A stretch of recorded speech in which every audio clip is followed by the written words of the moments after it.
Welcome to the Fantasy Football Clown Show. I'm Ed, along with Justin and Brad. Today, we're going to take a look at Clownhead 1, a standalone 12-team league that's a dynasty league that also has an empire that carries over for 2-in-a-row winners.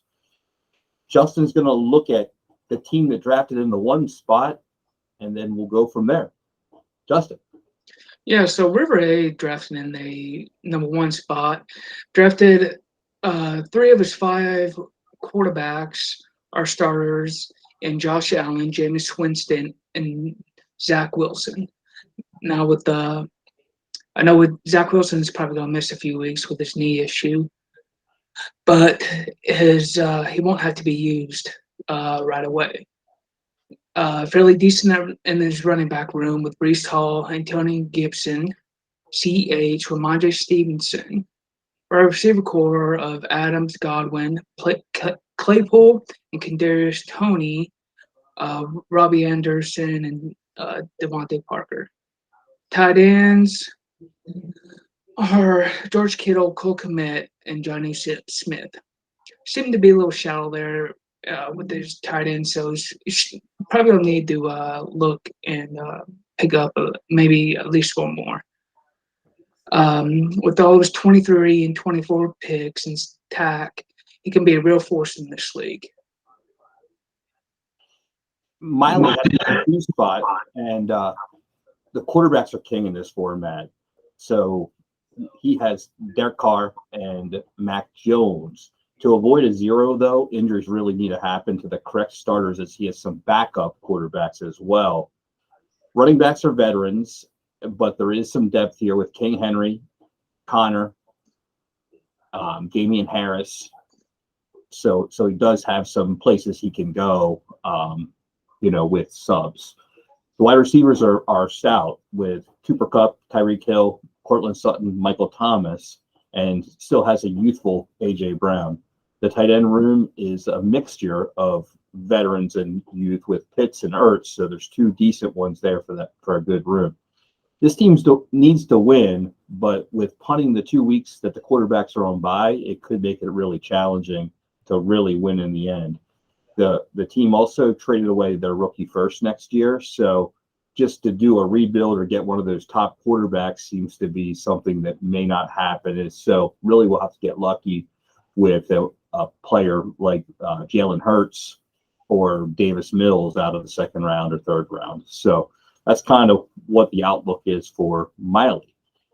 I Won Your Diggs actually had a 3 spot, and here they have 3 quarterbacks, all with different bye weeks. So unless there's injuries to that scoring position, that top scoring position, they should be in pretty good shape with Mahomes, Cousins, and Goff, all who probably will have starting jobs next year too. So, going forward, it actually has a pretty good team as well. When we look at the running back room, CMC, Mixon, Zeke, and Singletary, James Cook, Jamal Williams, there's a lot of depth there behind some real stout running backs.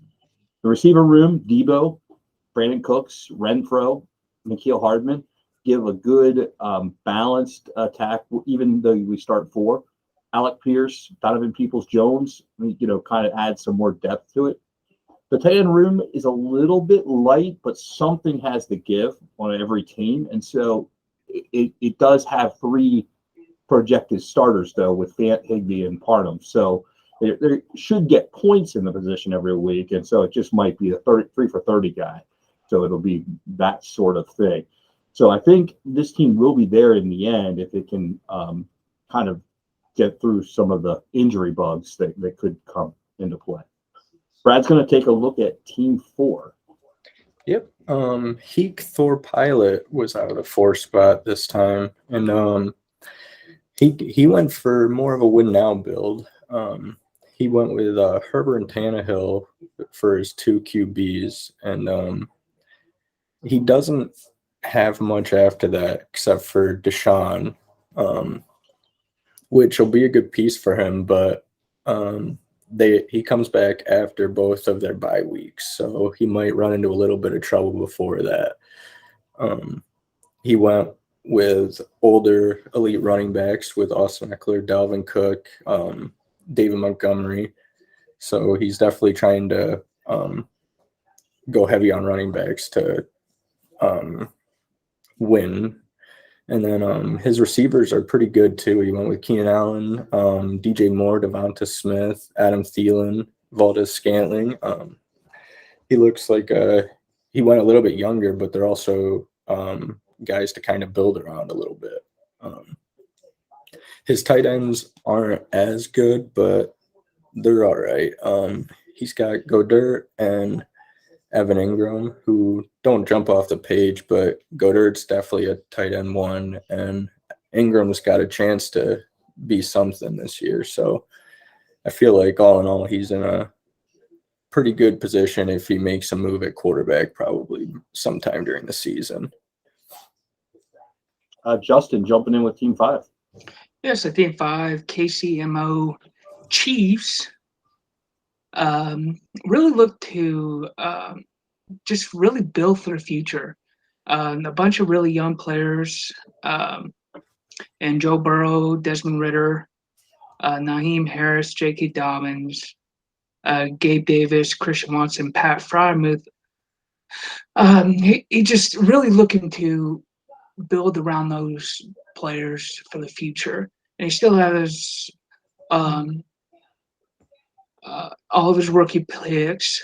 But I also noticed that he's already got his IR list completely full already, with 5 spots already taken. So he's definitely looking for the future. Wow. Brad coming in with Team 6. Jason Perro had the 6th spot, and he opted to go for another young team. He went for a young core with Trey Lance, Justin Fields, Elijah Mitchell, Jamar Chase, Amon-Ra St. Brown, Terry McLaurin, Hawkinson.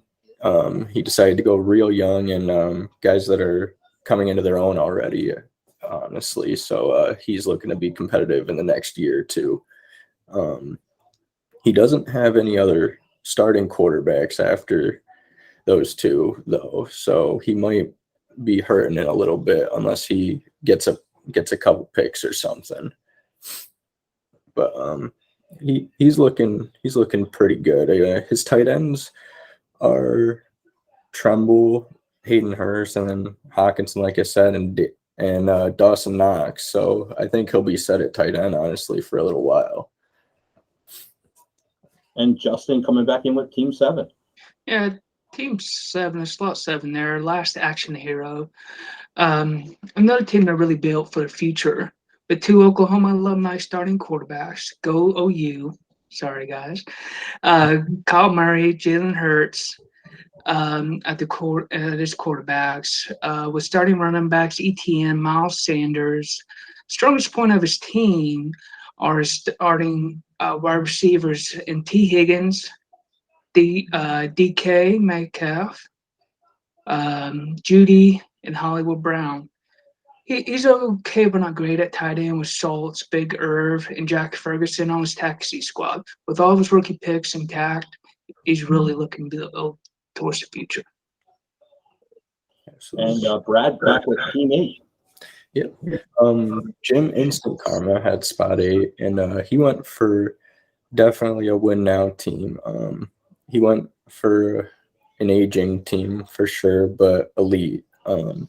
He went with Russ Wilson, Stafford, and Brady as his QBs. So he's definitely going all in on taking this year for at least from a QB standpoint. He's got Aaron Jones and Fournette with Edmonds at running back. So he's kind of going older there as well, but they'll still be pretty good running backs if they stay healthy. And then his receivers are Diggs, Evans, Cooper, Boyd. He's got Lockett. He's looking pretty solid. Like, again, aging, but if he's looking to make a run, those are the type of guys you'd be looking for, honestly. And then he probably has the best tight end room with Andrews, Waller, and Albert O, and then also Logan Thomas on the bench. So I think if you're going for an older team, this looks like a pretty good team to try and win it with. Justin coming in with Team 9.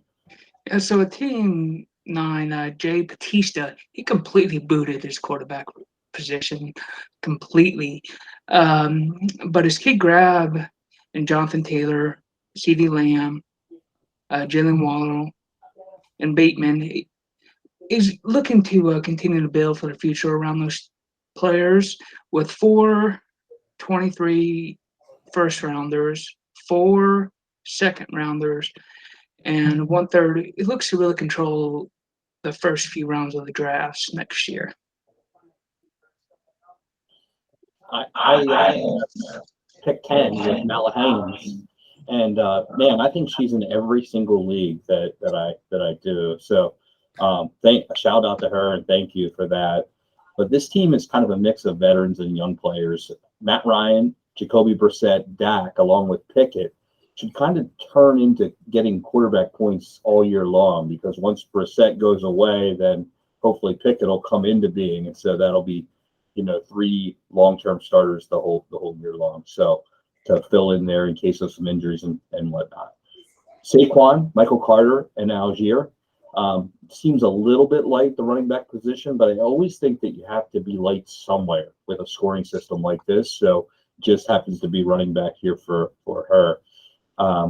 Pittman, Mooney, Garrett Wilson, Juju, Woods, Sky Moore give this team a nice set of young receivers, all kind of up and coming into their own. And so a really nice, solid, team in the receiving room.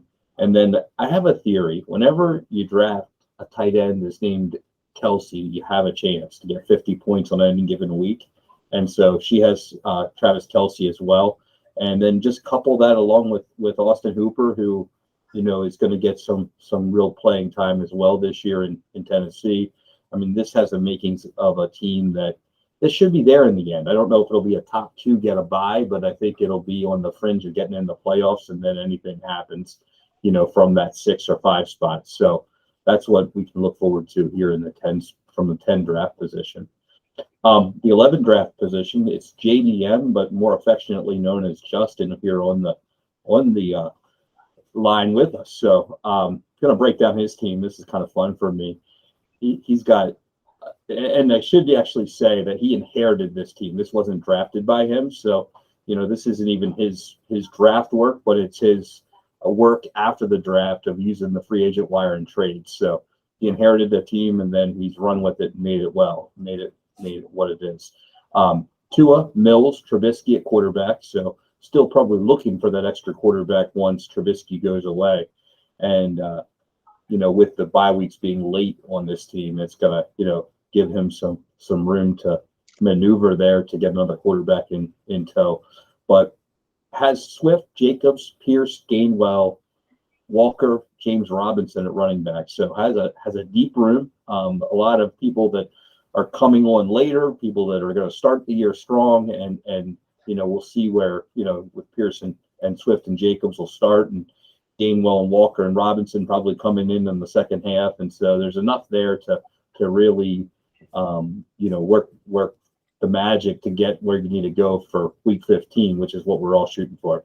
The wide receiver room will win most weeks with Justin Jefferson, Deontay, Palmer, Nico Collins, Treylon Burks. I mean, this is all young receivers that can really make a difference.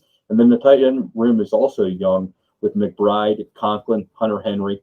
I mean, all guys that can put up points and maybe even do a little better than the 3 for 30 kind of tight end that just is going to average score. So you might be above that average in the tight end room.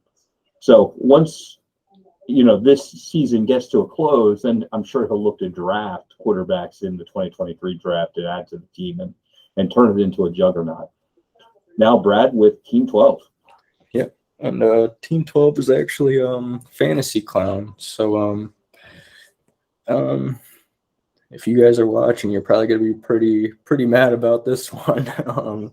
He definitely went with his usual all-in QB mentality. Took 15 QBs.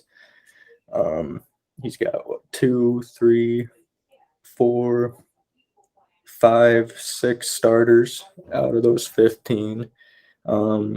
he took his young core other than that, kind of got Javante, Cam Akers, and then kind of tried to build through the rookie draft. Along with guys like Drake London, Isaiah Spiller, Chris Olave, and then kind of JMO, and then kind of punted the rest of his roster. So I'm thinking he's going to be looking at rebuilding for the next couple of years. And knowing the manager, he'll probably be at the bottom for a little bit. So we'll see how it works out for him. Well, that's a wrap up on Clown Heads 1. And so we really appreciate you guys joining us.